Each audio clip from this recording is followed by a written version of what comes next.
Remember that time that we got married on the beach? And I took like 10 minutes setting up my camera so that your parents could watch. And I was so nervous that I forgot to hit record.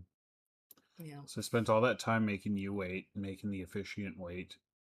And then we got married, and then I went to look at the footage and I didn't even hit record. Yep, that was a bummer.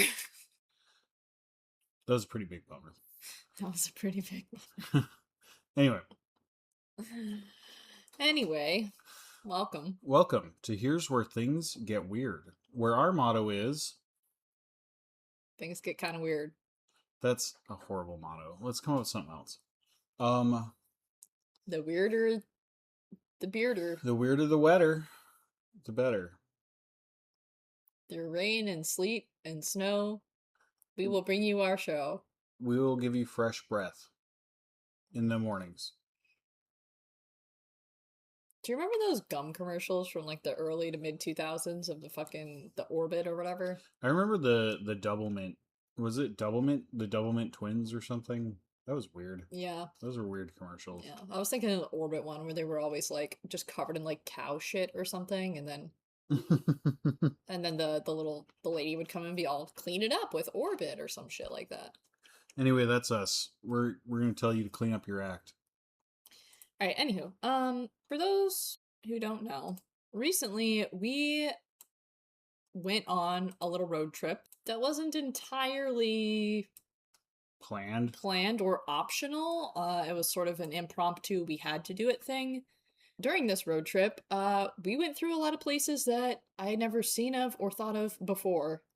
Literally places that did not exist to me. I had no idea. Yeah. And so, me being the person that I am, I was driving the whole way. Otherwise, typically I would be sitting. My go-to thing is to just Google whatever interests me in the moment, or otherwise look it up through a search engine of some kind. And I wasn't able to do that because I was driving. And Jackie, you were managing the cat mostly, and yourself, because driving is not very fun for you most of the time. And it's apparently not fun for the cat either. No. She screamed the entire time. Yeah, it was 6 days in the car. It was very fun. It was really fun. But we did it was fun at times. Anyway, it was at least a beautiful trip. Like, it was pretty sunny almost the entire time, except for one like pretty crazy rainstorm that didn't last very long. No, we were very lucky to have like really good weather the whole way, and we saw like half the country. I mean, we saw some stuff. So anyway, as we were rolling through, I was taking mental notes of places that I wanted to look up later, things that I found intriguing. One of those places that we rolled through happened to be Allentown, Pennsylvania. What intrigued us about this place is as we were going through, we saw what I now know to be our iconic row houses, is what they're called. They're basically townhomes from the late 18th century. Wait, no, the late 19th century to the early 20th century that are built with like continuous porches. So like row houses will be next to each other and they'll share a porch. Oh, that's weird. And they're also iconic for their bay windows. But anyway, they were really cool, very interesting. There were hundreds and hundreds of them that we drove past, and it was just nothing like I'd ever seen before. What about you? No, I've never seen anything like that. It was weird. All I really remember were the Amish crossing signs.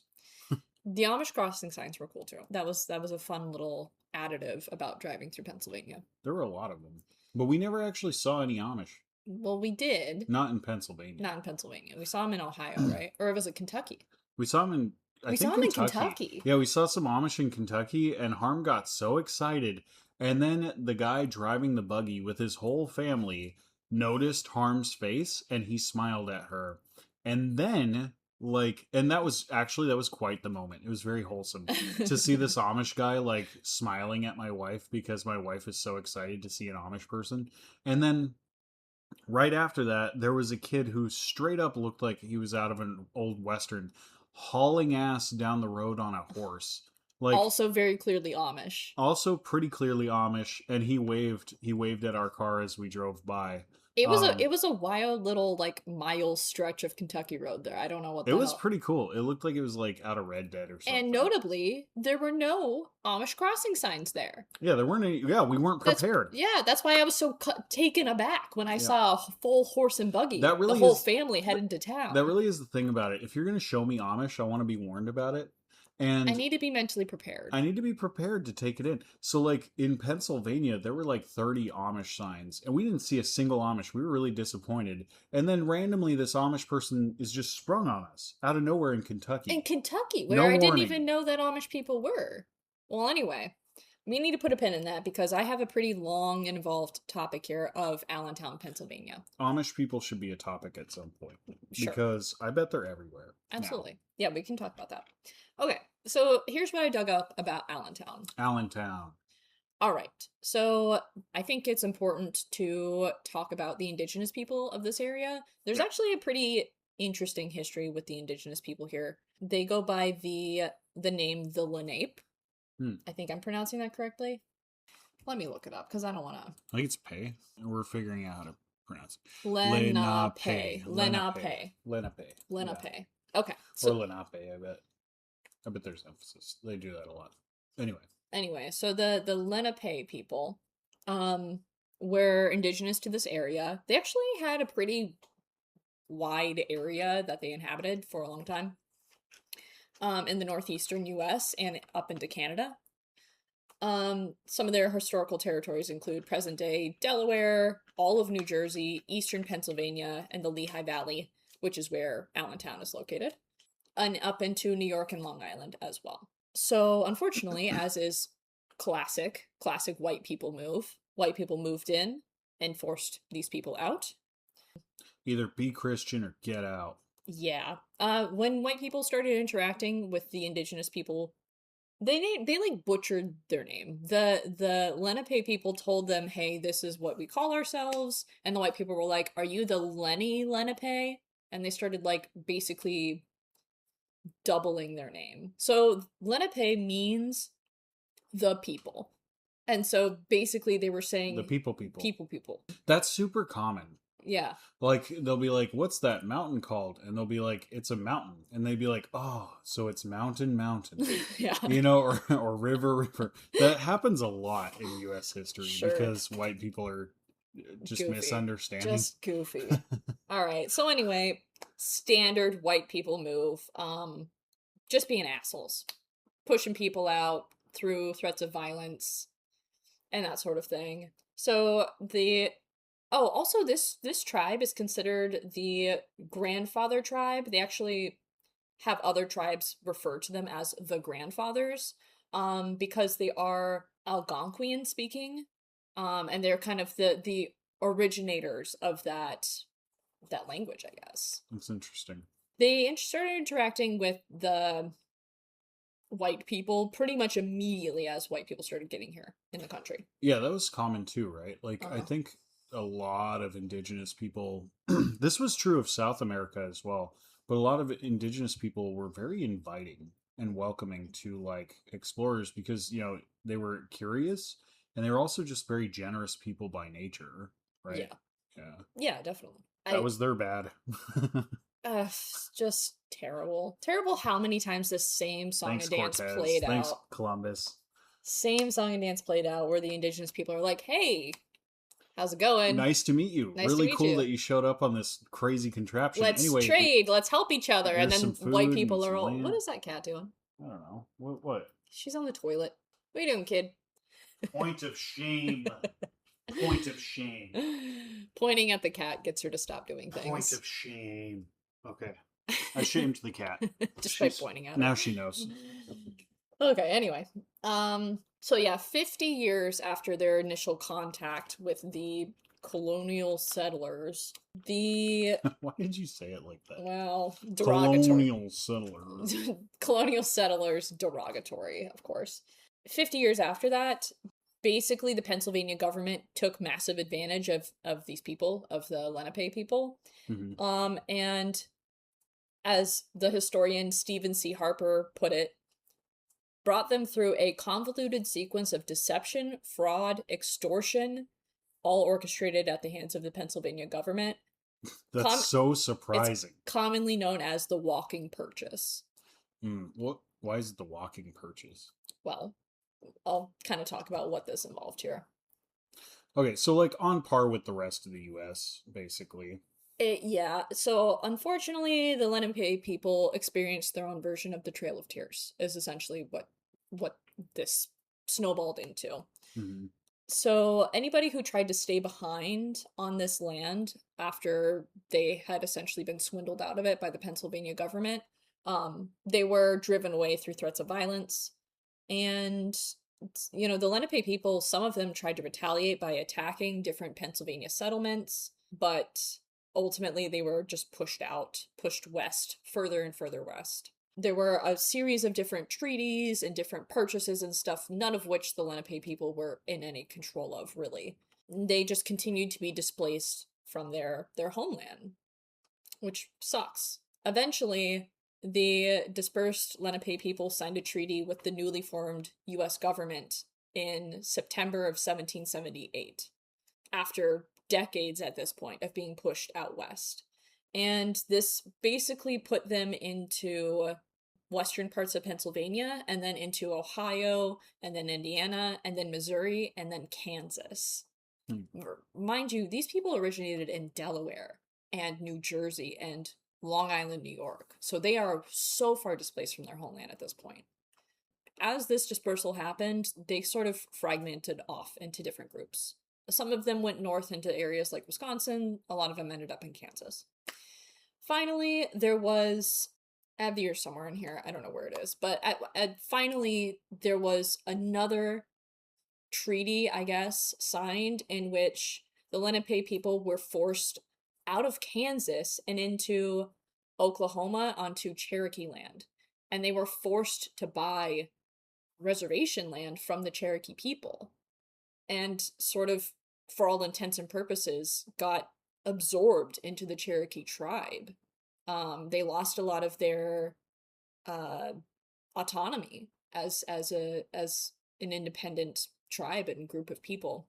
You know, the Cherokee tribe might actually be a good topic for a future podcast episode for that reason. Yeah. Because the Cherokee tribe was not just, it was like an amalgamation of people being adopted from all over the place, including white people. That would be an interesting topic to dig more into, because I don't know that much about it. Yeah, so like it's actually kind of become like sort of a joke. It's like when white people say, "Oh yeah, I'm Native American." You know, a lot of Native Americans will go, "Oh, are you Cherokee?" Yeah, Yeah. sure. Just absorbed a lot of different people into. Well, because that's actually the way that they were. You know, not every tribe was the same, but a lot of them generally followed like some very similar living principles. And one of the principles at that time was if anybody was hungry, you feed them. And if anybody needed to sleep, you give them a bed or shelter, right? Like, and everybody would work together. It was very like commune type. For context, for anybody who doesn't know, Jackie spent a portion of their childhood growing up on the Crow Reservation and involved in... With like the Opslukian. Yeah, and also I was adopted into the Solis Dolans tribe in Oregon. Mm-hmm. I also come from family that are supposedly from the Choctaw, but I don't really have any contact with anybody who's part of that tribe. So if you're listening and you're part of the Choctaw tribe, reach out to me because I want to know more. I did spend some time doing like research into Choctaw and like their mythology. I was learning the language for a while. Like we have like a really cool book on like Choctaw culture that would be good to crack into. But yeah, but like other than that, that's like my blood relation. But other than that, yeah, most of my experience comes from growing up and going to school on the Crow Reservation. Yeah. All right, without getting too derailed, that's the place that Jackie is coming from. So when they speak of their perspectives and stuff on indigenous peoples and stuff, just know that that's where that is. Okay, so anyway, just to circle back to the Lenape people, they had been forced out a final time, essentially, and had been forcibly absorbed into the Cherokee tribe. Now, in a more present-day context, as recently as 1979, the Bureau of Indian Affairs terminated separate tribal status of the Lenape people, who are sometimes referred to as the Delaware. That's the name that the white people gave them, but they prefer to refer to themselves as Lenape. But anyway, the Bureau got rid of that status of their tribe at all. BIA. Uh-huh. You know, my dad, the one who lives here, Mm-hmm. he worked for the BIA in Montana. That's Did when he? we lived on the Crow Reservation, yeah. Oh, interesting. Yeah, and he's also Native American. He actually is Crow. Yeah. Yeah. And yeah, that's a whole other story, but Yeah. that's why we're there. That makes sense, yeah. Anyway, and in 1996, they were eventually recognized as the Delaware tribe of Eastern Oklahoma. So that tribe is the descendants of the Lenape people. That's interesting because that is where Choctaw is in Oklahoma, in southeastern Oklahoma. Mm-hmm. We actually we had the chance to pass through there, but we just missed it. Yeah. Yeah. And we're not terribly far from there now. We could still go through. No, there we if could go wanted. visit if we wanted. That might be kind of cool. Yeah. Anyway, there's been some back and forth in the courts as recently as November 2004. So, but anyway, those people, a lot of them still heavily identify, of course, with their original territory of the Northeast U.S. And unfortunately, just a really sad, another, mark in the books of white people just fucking forcing people out of their I just want to frame this. I just want to frame this a little bit in to put it in perspective. So you know how big the United States is. Yeah. And I don't think a lot of people who are U.S. citizens realize how big it is. I think we know that it's big. Certainly not people outside of the U.S. I think people outside of the U.S. don't realize how big this country is. U.S. I've heard a lot of Europeans come to the U.S. and think that they can do take a 2-hour drive from New York City to right. Florida. Sure. Well, and the other thing is people from outside of the U.S. don't seem to understand how big and open it is. That you can't actually go bicycling up the coast. It's huge. It's huge. Let's put it this way. We drove 12 or more hours a day for 6 days to get from New York to Texas. That's about halfway across the country. It's 1,700 miles that we drove. Yeah.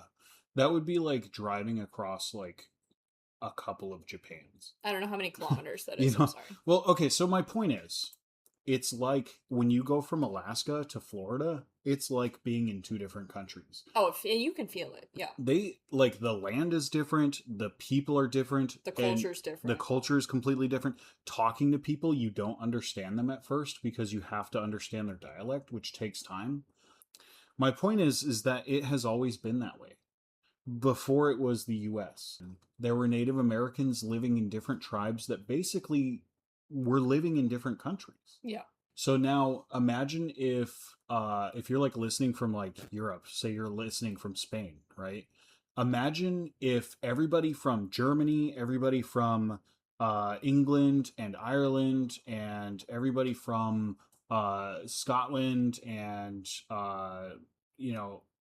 literally everywhere in that whole region. Imagine everybody had to cram into one small area. Oh, yeah. Well, and a lot of them, unfortunately, dying in the process, and also getting separated out from their families and their friends and dispersing across this big, wide area of land. So some of them ended up as far north as Wisconsin and up into Ontario, Canada. Yeah. So now you have a bunch of people speaking a bunch of different languages because they're, in essence, from completely different countries. Yeah. And being stripped of their identity in so many ways. Yeah.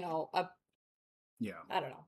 It's weird. Anyway, that's really all that I can say as a white person. Just as a note, I kind of glossed over this by accident earlier, but the Lenape people in Allentown, in that area, they hunted for deer and, is this grouse? Is that how you pronounce that? Yeah, grouse. Grouse and other game in that area, and they fished for trout, and they lived in a wilderness of scrub oak. So that's the environment that they came from. What are grouse? I think grouse are a bird. I think they're birds. I think they're goose or something. I'm gonna look it up. Yeah. Oh, they're like a weird looking duck. Whoa, look at that. Or turkey. They're kind of like a turkey. Why does it look like it has... What's going on here? It's puffing out its chest. Okay. What? Go look big. Anyway, It's a big titty grouse. I mean, look up a picture of a grouse puffing out its chest and tell me that it's not. Next, Tell big titty grouse Don't let girlfriend. Disney get a hold of this picture, okay? They're gonna do turn it into a Disney aunt. Yeah. Yeah. Next cosplay. Oh God. Anyway. So that's kind of what I have to say about the Lenape people. I just wanted to kind of touch on that because it's important. It's important to acknowledge that this whole country was stolen from people who lived here first. And Allentown is no exception to that rule. It was absolutely built upon these indigenous people's land. Here's kind of the beginnings of the actual town of Allentown. So in 1737 was sort of the situation where the walking purchase was going on. A large area north of Philadelphia that included present-day Allentown was deeded by 23 different chiefs of the, quote, 5 civilized tribes. For anybody who doesn't know, the 5 civilized tribes are the tribes that were allowed to survive because they converted to Christianity. Yeah. Choctaw is one of them. So this area was deeded in exchange for shoes, buckles, hats, shirts, knives, scissors, combs, needles, looking glasses, rum, and pipes. Those are the things that the colonial settlers exchanged these people, swindled them out of their land for. Just to be clear, swindle is not quite the right word here. It was either that or die. They were extorted for their land, and you know, the people settling here were saying, "Oh, well, we'll give you stuff for it. Oh, here, take our hats and shoes and our buckles." Well, so and then what happened was a lot of natives said no, and also, we'll die protecting this land. And some of them did. So a lot of tribes did, but then a lot of the chiefs of the tribes, like you said, the chiefs came together, right? Yeah. What the chiefs ultimately came together about was, it wasn't about, the land's getting taken, whether we like it or not. Yeah. We can all die about it, or we can try to make the best minimize the damage to our people, and that's what ended up being what those chiefs were doing. Yeah. So, and that all happened in 1737. Mm-hmm. By 1762, that land involved in that became present-day Allentown. It was named and it was laid out by a guy named Allen. Surprising. Last name Allen. I don't know why I don't have his first name in here. Mind you, this was very much at the time of early the U.S. getting ready to form type history, where we have like William Penn and those sorts of people around. So this actually, Allentown was formed during a period of rivalry between the Penns and this guy Allen. And Allen, we think, formed the town as like part of that rivalry, to be like, oh, well, I have a town, that kind of thing. Find a hobby. Come on. He did. Find a different hobby. Find a productive hobby. Go learn how to make a town. Go become a cobbler or something. Like, come on, dude. Go be Amish. Yeah, figure it out. So there was a bunch of stuff in here that's just really not that interesting and that nobody cares about. But what we need to know about early Allentown is that it was involved in the American Revolutionary War to some degree. There were some meetings and things that happened there. At one point it was the hiding place of the Liberty Bell, which we'll circle back to that a little bit later. So Allentown in Pennsylvania, what part of Pennsylvania is this? So it's like right next to New York. So yeah, Allentown, New Jersey. Allentown is like, I don't know, maybe 2 to 3 hour drive north of Philadelphia. Okay. North and slightly west of Philly. And this whole area, just to show you, this is the Lehigh Valley. This sort of area here that includes Easton, Nazareth, Bethlehem, all of these biblically named places. It's one of the oldest major cities in the U.S. There are graves there of quote, American patriots, who served in the Continental Army and the Union Army. Prior to the American Revolution, there were only 54 homes and about 330 residents. By 1782, there were only a few more houses and over 100 cows, notably, for some reason. There's more cows than people. There weren't, but there was a high cow to people ratio. Yeah. That's for sure. At least people were able to eat. In 1783, the town was described by a visitor as one gets a glimpse of many good stone houses, many of them very neat, and everything about the premises shows good order and attention. We did see some stone houses too, Mm-hmm. which was creepy. The people there mainly spoke German, mm-hmm. and they spoke some English, but mostly German.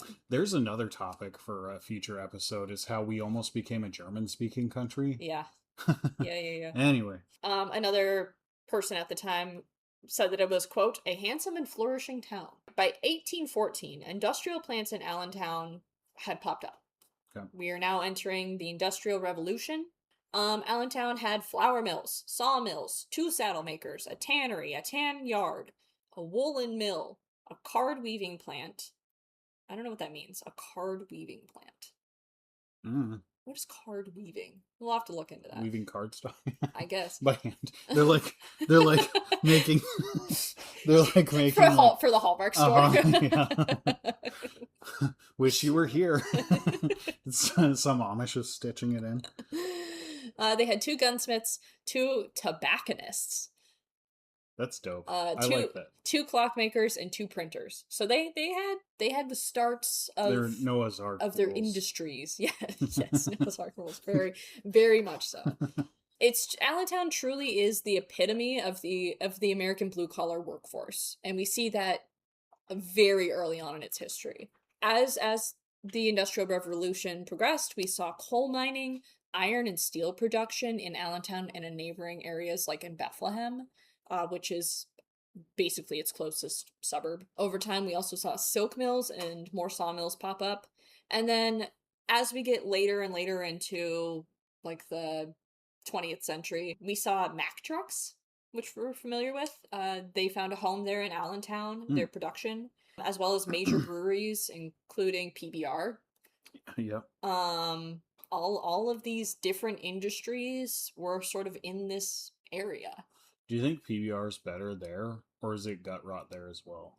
Like, it's gut rot everywhere. Does it get worse as it gets like further from that location?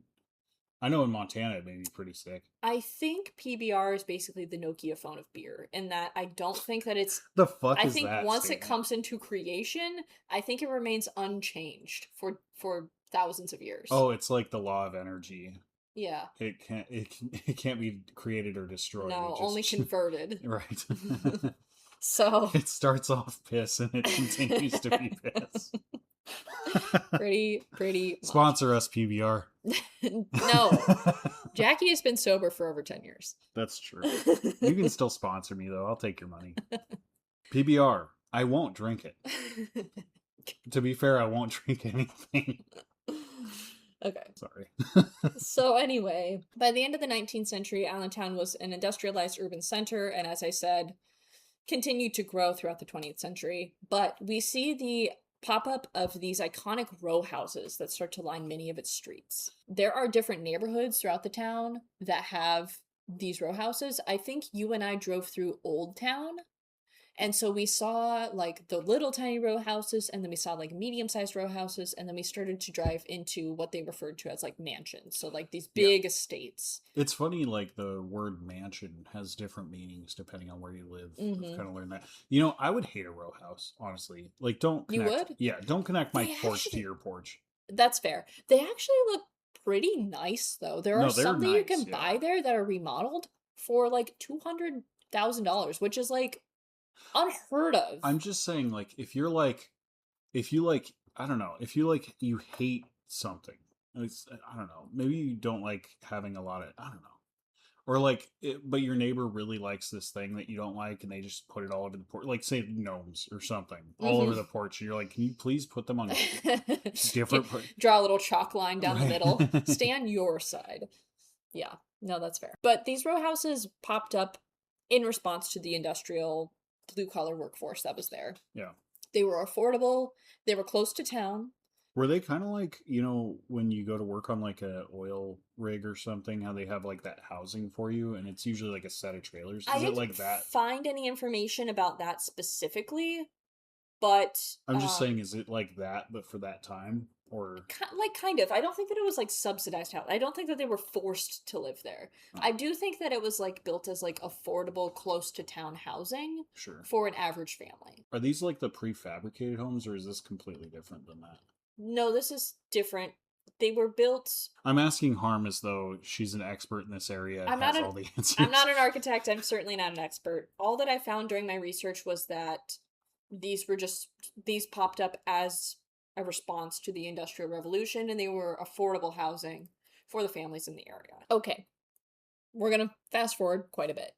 By the mid-1960s, Allentown's economy had been booming for decades, but in response to that, we saw rising taxes, different regulations popped up. Oh, yeah. Gotta pay the king. Many Allentown residents, especially baby boomers, typical, decided to flee Allentown for the suburbs. So we see white flight. Oh. We see... What is white flight?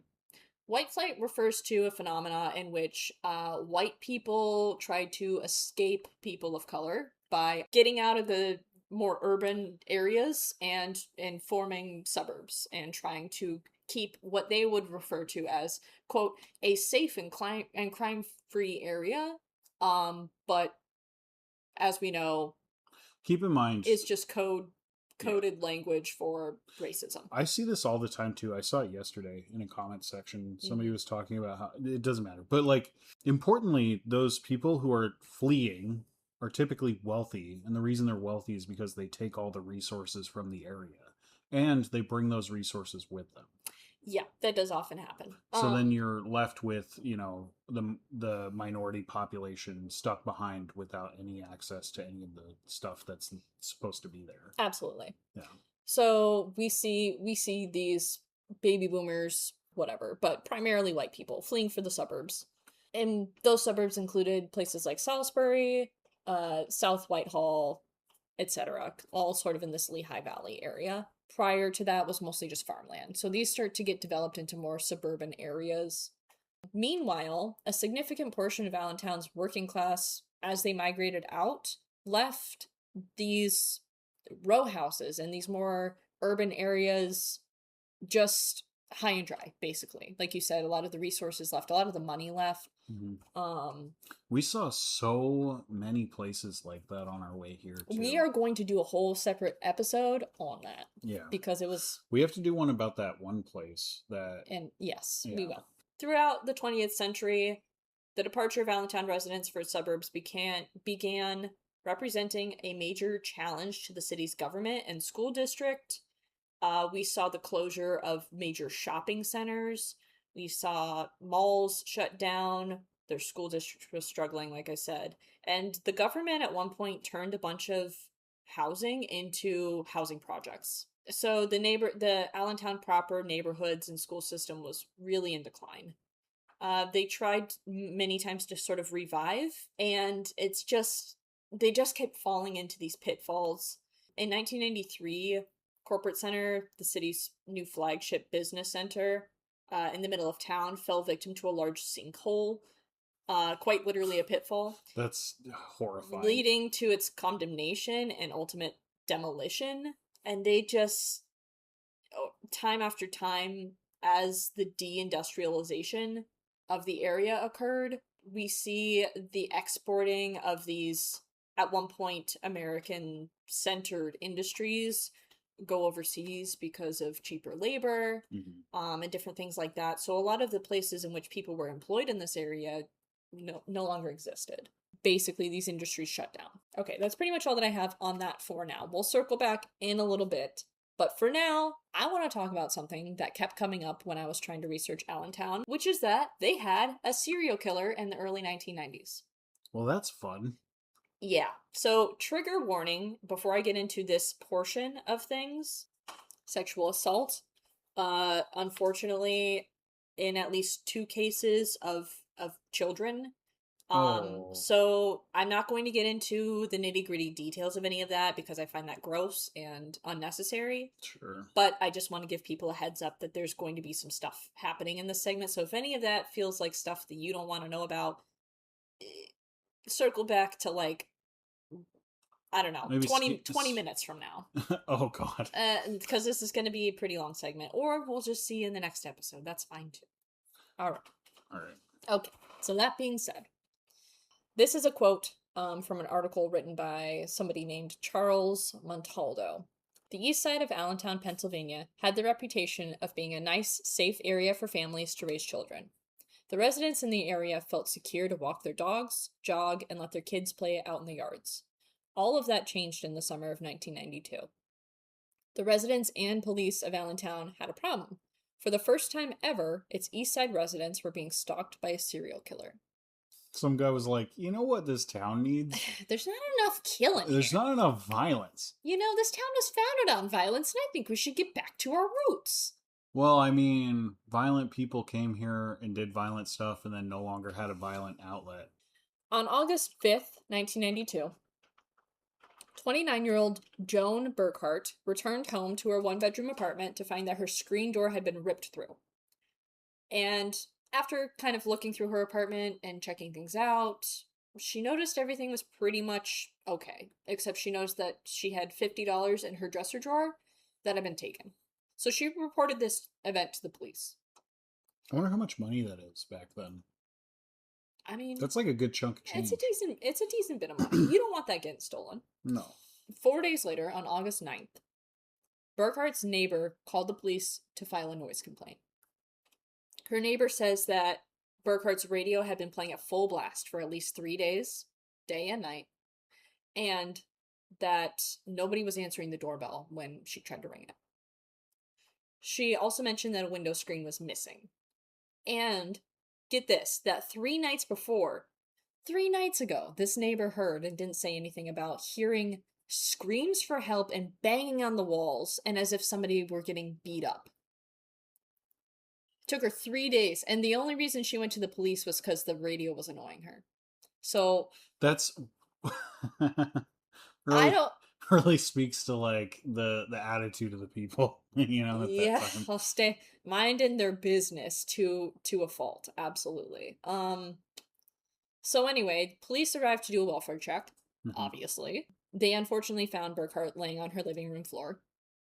She had sustained significant damage to her head and had defensive wounds on her hands. Oh. The autopsy also determined that she had been sexually assaulted. Investigation also found a pair of her shorts that had seminal fluid on them, which they concluded was the result of a male masturbating onto them as a separate event. Probably didn't need that. Well, yucky. Okay. I think it paints a picture here. So it's really painting a picture. So this was in August of 1992. Okay. Now, we're gonna 92? That's not even that long ago. I thought this was like... No, this was the early 90s. Oh, gosh. I know how much $50 is worth back then. Yeah. Yeah. Okay, so now we're going to June 9th of 1993. A girl named Charlotte Schmoyer, age 15. Charlotte Schmoyer. Mm-hmm. Age 15, she was a diligent paper girl. She was on her morning route, as she always was. You said 15? 15 years old. She was riding her bike on her morning paper route. She had a job. She was doing good. Yeah. Yep. She failed to deliver her papers on this morning route on the morning of June 9th. One of her customers was looking for her because she was always on time and was surprised that she didn't show up. So she started looking around and noticed Schmoyer's bike was like overturned in front of a neighbor's house for more than 30 minutes. Yeah, so her neighbor noticed that she didn't arrive on time, as she typically does, and saw her bike in a neighbor's yard just kind of resting there for like 30 minutes. And she was like, okay, that's unusual. It was so unusual to her that she decided to call the cops about it. Yeah. What they found was the newspaper cart was half filled with newspapers. Her, Schmoyer's radio and headset had been like thrown on the ground between 2 different houses. And there were also finger streaks on the window pane of a door to one of the neighbors' garages. So presumably she probably tried to like... She was trying to get help. Away. Yeah. Get help. Yeah. Based on this scene, police concluded that she had been abducted. So they began to search the area, and they found some more of her personal items, and a few hours later, a tip came in, and investigators searched a wooded area that was nearby. Mm-hmm.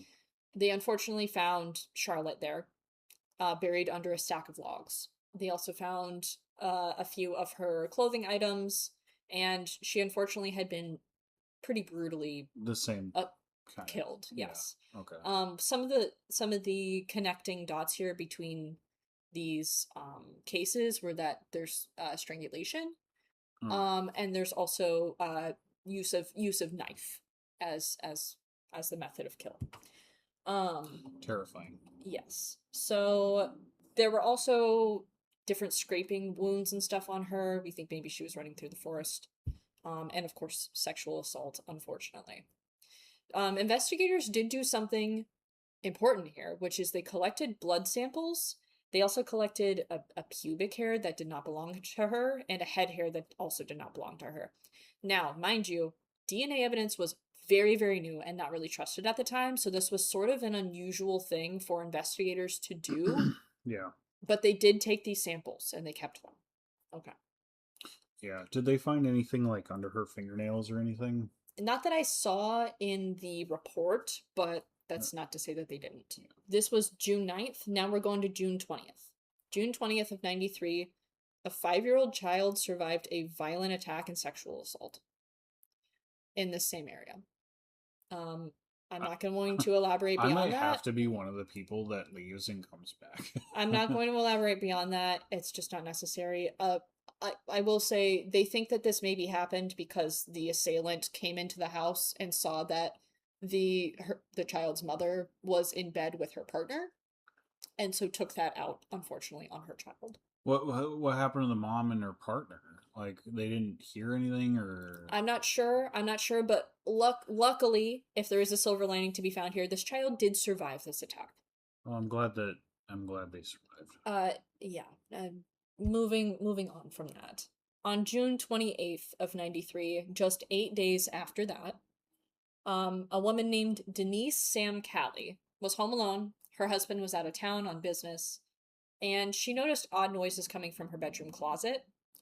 It was one of those things where she was sort of drifting in and out of sleep, and she kind of jolted awake because she heard something, and she described it as being immediately certain that somebody was in her closet. Mm-hmm. So she kind of laid there for a minute, pretended to be asleep, and then bolted to her door. Smart. As she bolted to her door, the assailant comes out of the closet and grabs her. And there's a brief moment where they're struggling and grappling, and she manages to get away. She runs down the stairs and outside onto her front lawn. He is, unfortunately, right on her heels. He grabs her and pins her down and starts to assault her on her front lawn. And she bites his arm really hard and screams for help. Good. Her neighbors start to come outside. And as the neighbors start to come out with their flashlights and flip on their porch lights, he runs. He's not found. Denise is alive, but badly beaten up. She goes to the hospital. They do a rape kit, and they take DNA evidence. She spends the following days with her family. Her husband comes home from his work trip immediately and stays with her. And before they go to stay with family, they install an alarm system in their house. That's good. All right. So that was June 28th of 93. Now we're going to go to July 14th of 93. 47-year-old Jessica Jean Fortney was found dead in the living room of her daughter and son-in-law's home. She was staying with her granddaughter at the time, probably watching them while her parents were out of town or something like that. And unfortunately, Jessica had suffered severe head and neck trauma and had clearly been sexually assaulted. Her granddaughter, unfortunately, witnessed the attack. But she was able to give the police a description of the assailant. All right. Okay. So that was July 14th. Do you have anything about that description? I don't. I could go looking for it if you want, but I have quite a bit more information here. I mean, this episode's over. It's going to be long. On July 18th, so 4 days after that event. Man, this guy, just, he did a trial kill in 92, and he was like... He got the bloodlust. He's like, you know what? I think I figured out a system, and just fucking went for it next year, Yeah. Ugh. So just 4 days after that event, and the Sam Callies, the ones who... Denise had survived her attack. They returned home from staying with their family for a couple of weeks. So this is the night that they returned home. Around 4 a.m. that night, Denise heard a noise in the house, followed by the new alarm system alerting that the back door had been opened. The alarm startled the intruder and he fled. So this was enough, however, for Allentown PD to set up a stakeout. They had an officer set up there for 2 weeks. And on July 31st, around 1:25 a.m., the stakeout officer heard an intruder approach the house and was sort of watching from his car. And then as the intruder started to break into the home through a window, crawled all the way inside, and then the officer approached him and told him to stop. The intruder at that point started shooting at the officer, and the officer fired back. So they have a moment of a shootout here. The assailant flees again. He's left the scene, but not without leaving a blood trail through the Sam Callie's house. So he had been hit by at least one bullet and was leaving blood on the floor. Good. They took this DNA evidence.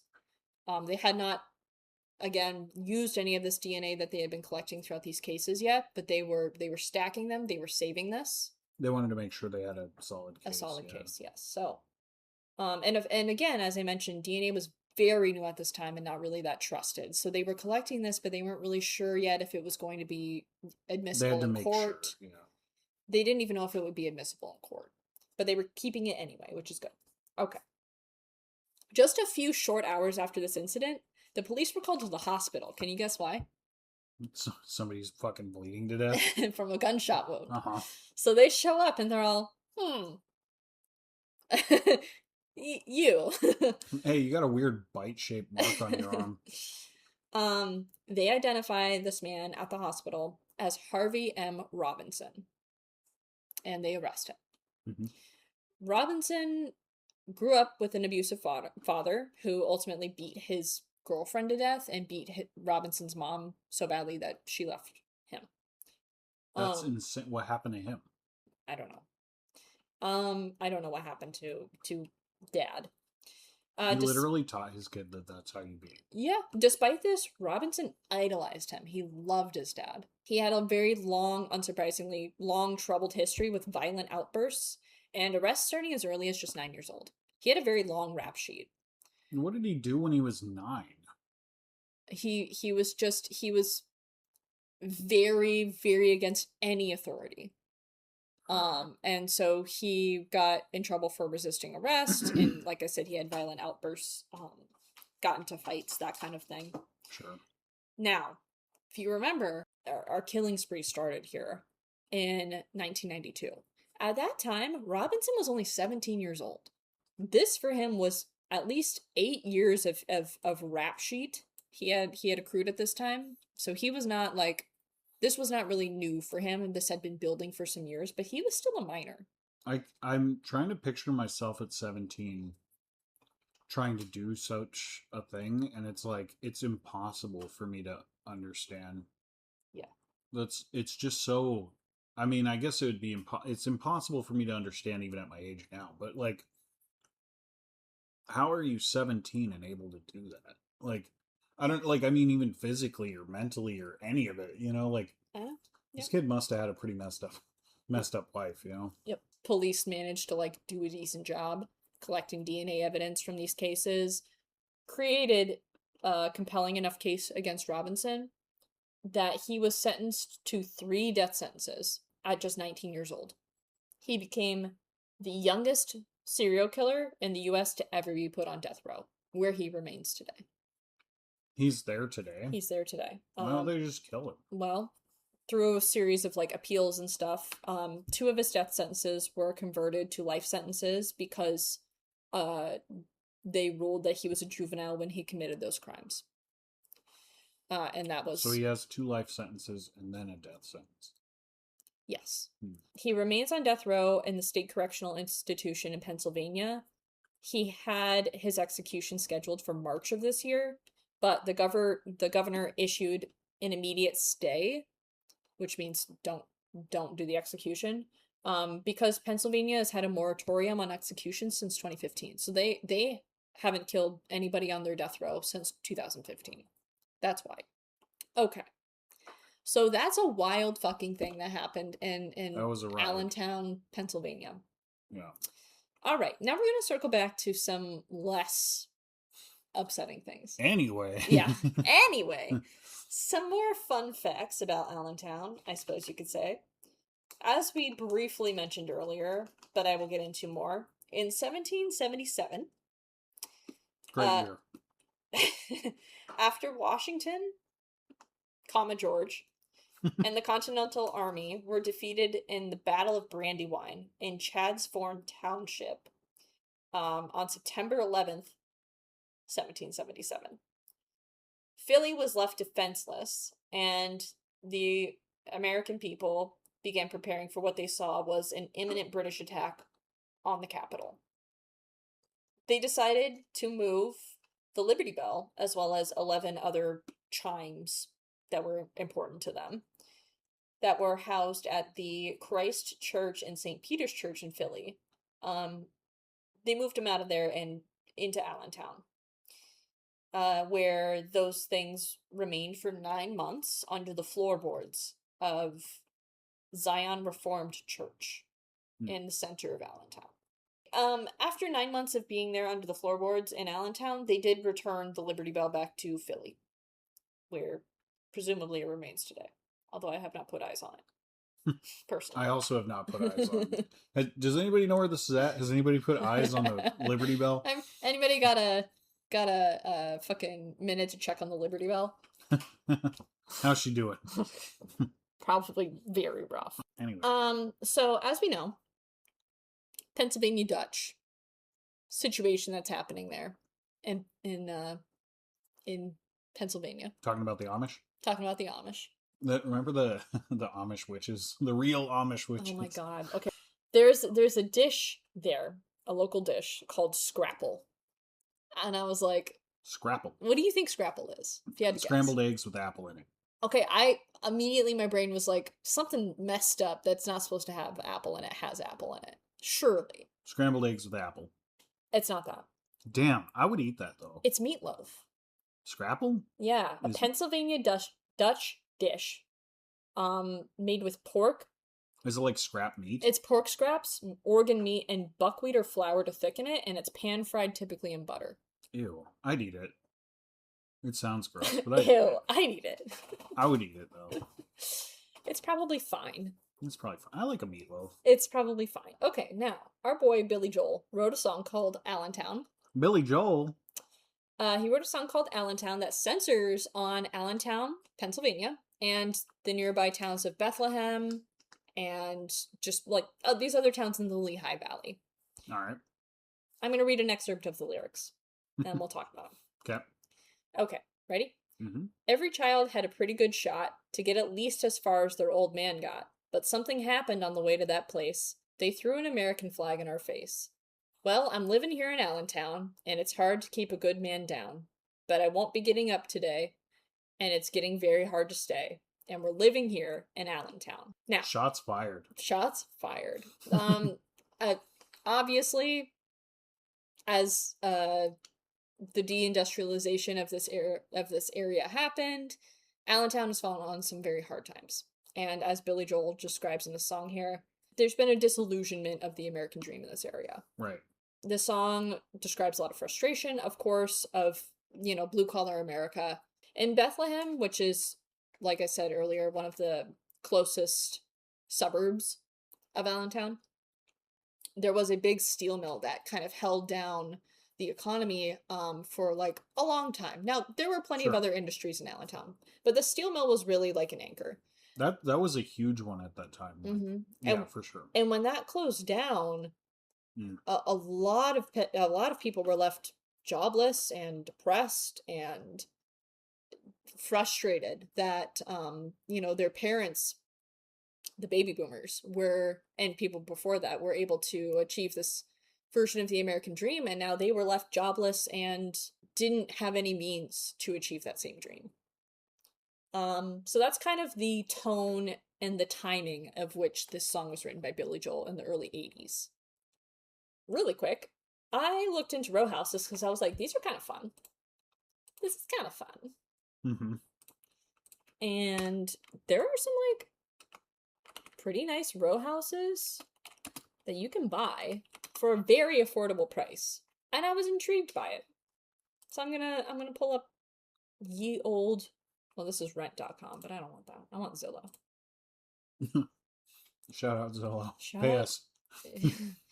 Don't shout out Zillow. I'm just kidding. Unless they want to pay us. I don't know. They're just kind of charming. I like an old, like these old wood floors and stuff. Now, clearly, this particular one that I have pulled up here needs some work. Part of the ceiling is It's missing. not that bad.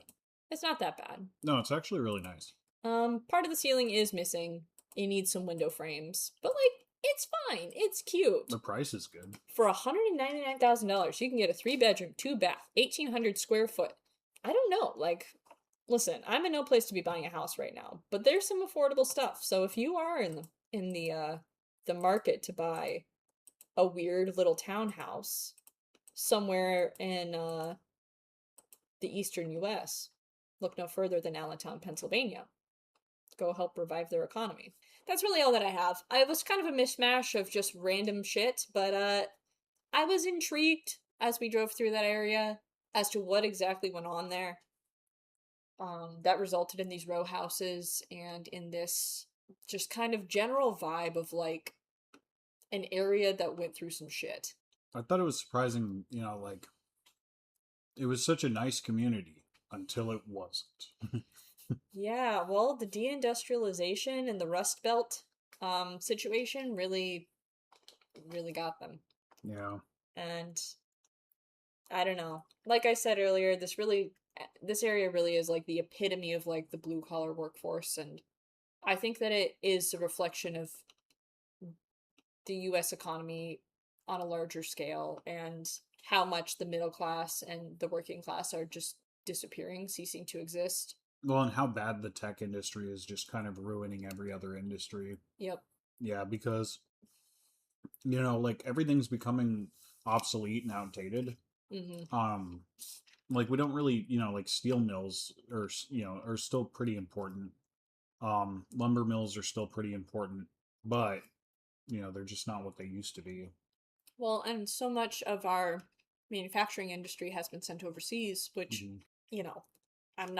I'm not the kind of person who's, oh, American made is the only way. I don't, whatever. But No, but for real though, like we're losing our jobs, and then people are getting poorer and more desperate, and desperate times call for desperate people doing horrible shit to each other. yeah, you can only strip people of their means to make a living for so long before it starts to have really, really bad consequences on That's the like economy. that's like about that white flight thing, right? It's like, to have the audacity to say, "Oh, we want to go somewhere where there's no crime." And it's like, yeah, but you directly caused the crime to happen.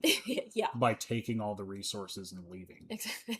And now everybody's desperate and doing whatever they can to Yeah, survive. invest in your school systems and invest in making the area Social livable programs, for everyone. Yes, instead help of people out. people. So that's what I have on this area.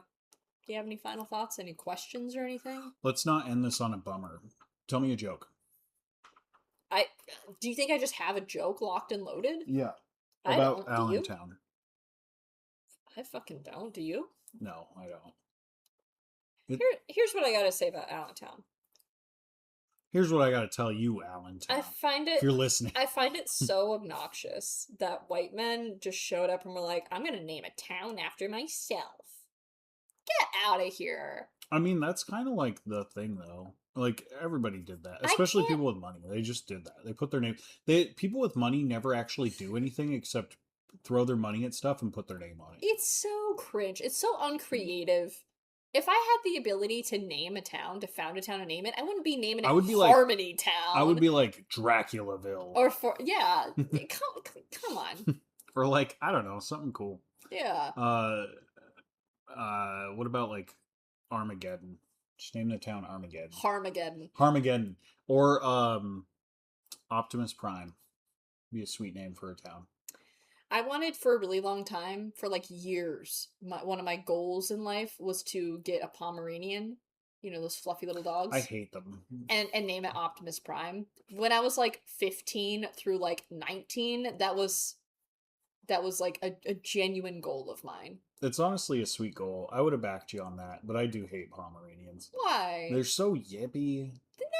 Nah, that's a harmful stereotype. I don't know. I had a friend who had Pomeranians growing up, and all they did was just bark all the time. Well, any dog is going to be prone to that, depending on the dog and the environment. I don't know. They're just but they're not unlike a dachshund. Dachshunds are a bit like that, and I did have dachshunds growing up. Mm-hmm. They're kind of like, they're too small, but they don't really realize how small they are. And weirdly enough, other dogs don't realize how small they are. It's because they got long bodies but short legs. Yeah, and they're real loud when they bark. Yeah, they do more of that howling kind of thing. They do. Yeah, they're yeah. They're kind of like a little hound dog. Mm-hmm. They're very cute. They're cute. I like dogs, but anyway, that's all that I have on this topic. It got weird. Yeah, I mean, for being like a pretty. Allentown is kind of like the most normal American town imaginable, but there are weird parts. There are weird parts of everything. They're home to the youngest serial killer in the U.S. Who is still alive today. Or at least the youngest serial killer who was sentenced to death row. I don't know if that's the youngest serial killer. It's probably not. Yeah, I don't know. But still. Yeah, he's there. He's like 50. He's in his 50s. Just ruining lives. He just ruined a bunch of people's lives and then ruined his own life. I don't understand it. It's a shame. I guess if there's anything positive to be said about that, at least they took the time to build the case correctly and actually catch him. I don't have a lot of faith in police. I'm not gonna lie to you and say that I like cops. I don't. He's not out there hurting any more children, so that's good. That's good at least. Yeah. What if we looked up a couple of reviews of things in Allentown to close it out? Sure. All right. What's the best place to get hot dogs in Allentown? They have cheesesteaks there. Oh, they're of course. suburb of Philly. God, I wish you would have never said that to me because now I need a Philly cheesesteak. I can make you a grilled cheese. How at all is that the same thing? It's not. Thank you. That's like, oh man, I'm hemorrhaging. I really need to go to the hospital. Well, I have a Band-Aid. Will that help me? No. Saywards Steak Shop? Yeah, let's look at some of the reviews here. If you're gonna promote your food, I'm not gonna yuck somebody's yum, but yeah, promoting your food with that photo is an interesting choice. You gotta at least put some. To be fair, I think this might be a customer photo because their promotional photos look a little bit nicer. Oh sure, they're like, this is what it really looks like, and it's not good. To be fair, Saywards actually has really good reviews overall. Just want to they do. They have 4.6 stars. I'm struggling to find anything worth reading because even the 1-star reviews are like, the service was too slow. It took 20 minutes to get a cheesesteak here. But they were really respectful. But they were super nice the whole time. Hey, you know what? Go to Saywards. It sounds like it's honestly a pretty decent place. I don't know a lot about cheesesteaks, but they seem pretty good. I really want one now. This guy, Ronnie Funk, says cheesesteak was dry. Ronnie Funk? Yeah, 1 star, 4 years ago. Cheesesteak was dry. Ordered it with onions and peppers and mushrooms. Then quickly changed it to onions and mushrooms. Got mushrooms and sweet peppers just layered on the top. Not too happy. Not too happy. Ronnie, it sounds like you confused the person you gave your order to by quickly changing your mind about it. Yeah, Ronnie, can you first get your own house in order before you start remarking on other people's homes? This guy, Richard Goris, 10 years ago, says the quality in food has decreased tremendously over the years. I just got a poor excuse of a Caesar salad. Honestly, I've gotten better salads from Wawa, and those are prepackaged. Okay, first off, Richard, Dick, if I may, Wawa is great. Okay, we're not a Wawa household for reasons, but I like Wawa's food. Wawa's fine. Wawa's fine. But really, where you're going wrong, Dick, is that you're ordering a Caesar salad from clearly a steak shop. Yeah, why are you ordering a Caesar salad from Seaward Steak Shop? That's your first mistake. That's your first mistake. Richard. Secondly. Yeah, mistake. Secondly, The fact that you're getting prepackaged salads from Wawa and that you're not going to Sheetz tells me everything I need to know about you. We are a Sheetz household. We've come to realize Yep. through our journeys, our travels. Yep. Yes. Yep. All right, let's find another. We should do an episode on Sheetz. What an American phenomenon that Why do place we look is. at? Well, Maybe that should be our next episode. is there a Sheetz in Allentown? Oh, there has to be. Allentown, Yeah. Pennsylvania. Let's look at the reviews. Listen, 24 hours a day. Ooh. 24 hours a day. They got a lot of 1 stars. Holy cow. Where do I start? Okay, here we go. Jennifer. Let's see what Jennifer has to say. Jennifer This is Demko. This is one of the Sheetz locations in Allentown, Pennsylvania. 4 months ago. Where do I start? This over a period of time. No coffee cups or hot chocolate. While 4 members of management had a meeting on the floor. Running out of vanilla Coke is one thing, but running out of cherry Coke? Then blaming it all on the Coke vendor? But They run out of glazed donuts by 8:30 a.m. When they fill the hot chocolate up, they do not put the sign back, so you don't know they have it. Order a pickup order, they don't put it on the rack. I get that. No sign to ask for it. Talk to the manager. She said that the cashier was new and didn't know why. Why is the cashier not being trained properly? The manager, well, wasn't rude, but customer service needs to improve. Service. Customer service needs to approve. And someone needs to try and to control her facial expressions. I think this was talk to text. I don't know. So I think customer service needs to improve and someone needs to train. To control her facial expressions. It's Tryon. But yeah. I'm just reading it verbatim. Obviously, we know what this person is trying to say, but I think that it adds something to it. It does add depth. Jennifer. Hang on. You're a little uptight. Yeah, chill out, Jennifer. Chill out, Jennifer. So the 25 I spend Monday through Friday. So she goes there every day. Monday through Friday. $25 a day. You 125 a week at the Sheetz location, and she's all, you don't where's get the hot chocolate? You don't get to spend $125 a week at a location and be like, 1 star, fuck this place. She says, along with the 150 we spend on gas every week, Sheetz has lost. But the 2 regular morning cashiers are awesome! Oh, God. Okay, here we go. Let's read this 5-star from Jazz. Jazz Spencer says 4 months ago, so around the same time that Jennifer Demko left her 1-star review. Oh, and he's talking about Jen. He's talking about Jen, presumably a different Jen. Presumably not Demko. He says, I just want to give Jen some recognition. I got there during the morning crew rotation and her customer service was top tier. She redid part of my order because she felt like it wasn't up to standard. And not many people do that of their own accord nowadays. Thank you, Jen.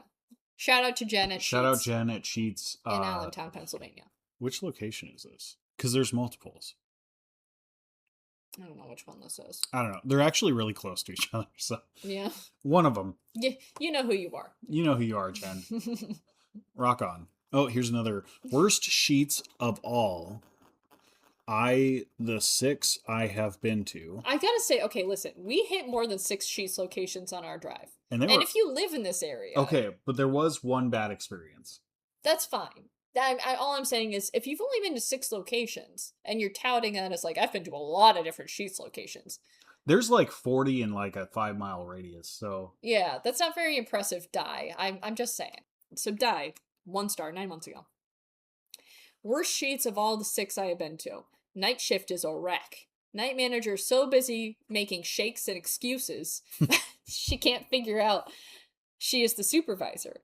Watched cashier pick scum from under her nails and wipe it on her shirt while ignoring me standing there for 10 minutes. Chewed her nails a little too, in between taking cash from a customer or 2.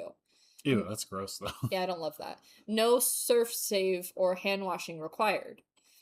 Glad I don't eat here, and that I sanitize when I leave with dash pickup.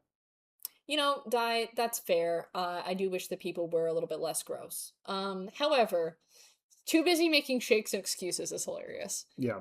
But like, if I It sounds like they're understaffed, Di. Maybe you should just chill out a little. Yeah, maybe you should work there. If it's not up to your standard, help why don't them you? out. Yeah, bring it up to your... Well, here's the thing.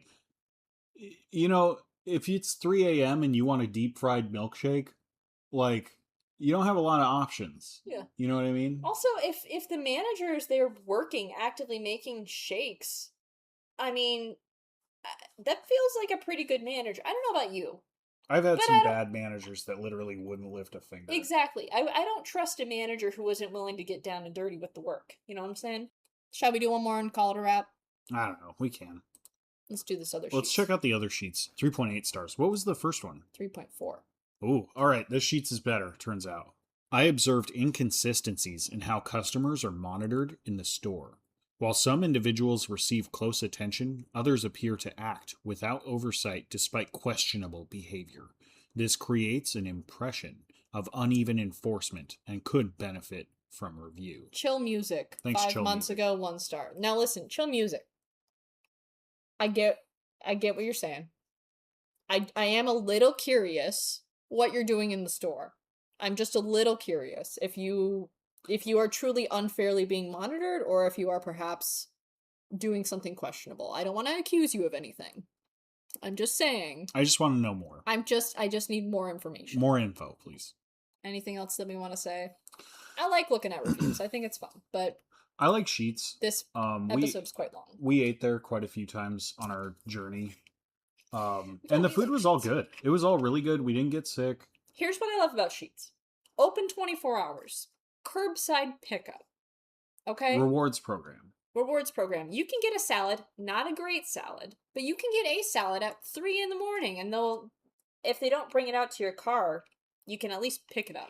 And it's easy breezy, and it's pretty affordable. The atmosphere? And they're everywhere. The atmosphere is like loud music from the 90s, which was kind of fun, and early 2000s.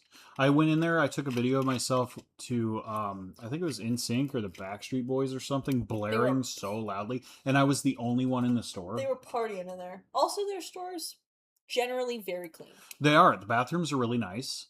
All the ones we've been to, the bathrooms were all nice. The store was very clean. And also the fact that you can get like any kind of food you can think of, American wise. Yeah. I'm pretty sure they'll deep fry anything. They're what do we have? We liked their onion things. Oh, the mac and cheese bites. Remember those? Bites are good. Those apparently people have had catered to their weddings because they're so good. They are really good too. Yeah, shout out Sheetz. Sponsor us, please. We need money desperately. If you're not somebody typically in that part of the country around Pennsylvania, New Jersey, that area, go to Wawa if you want. But in my opinion, Sheetz is the don't get hung up on Wawa. Go to Sheetz. Wawa's fine. The food I've had at Wawa was good, but it was like small portions and very expensive. And a very long wait. And you have to go in and do your order. And you have to go in. Yeah. Sheetz has a mobile app. They have a mobile app. I will say their app sometimes is a little fuzzy. It kind of like will mess up here and there. But for the most part, it was good. It was a good experience. And it was fun. Right. That's enough talking up a company that doesn't sponsor us. Sponsor us, please. We love you. There's no Sheetz around here, so... Fuck. Maybe we should open one. Oh, man. Maybe it's outlawed. Outlawed Sheetz in Texas. All right. Let's wrap this for now. It's a wrap. It's a wrap. Thanks for joining us. Buy at Sheetz. Yeah. Fried ham. And on that note, I'm going to go make us some lunch. But I am hungry. Thanks for listening. If you've somehow made it this far, we're sorry. We're not sure what we're going to talk about next time. I'm probably going to continue to do a little cruise through the places that we stopped on our road trip because I find that interesting. There is one place that I want you to talk about. Maybe not next episode, but in one of the episodes in the future, where the homicide rate is crazy high. Yeah, I know you're very intrigued by that area. We can talk about that. Was scary. I imagine it will be a bummer, but we can talk about it. It'll probably be a bummer, but it might be interesting. All right. Bye, everybody. Thanks for listening. Bye.